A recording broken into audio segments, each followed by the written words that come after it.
পত্রিকা একটি সংবাদ দেখলাম, যে সংবাদটি আমাকে অত্যন্ত আহত করেছে।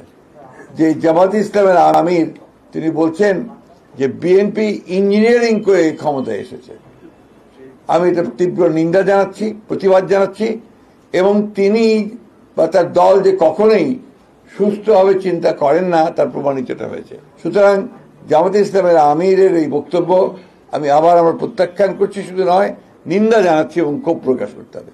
এবং তাদের যে অতীত ইতিহাস, সেই ইতিহাস আমরা সবাই খুব ভালো করে জানি।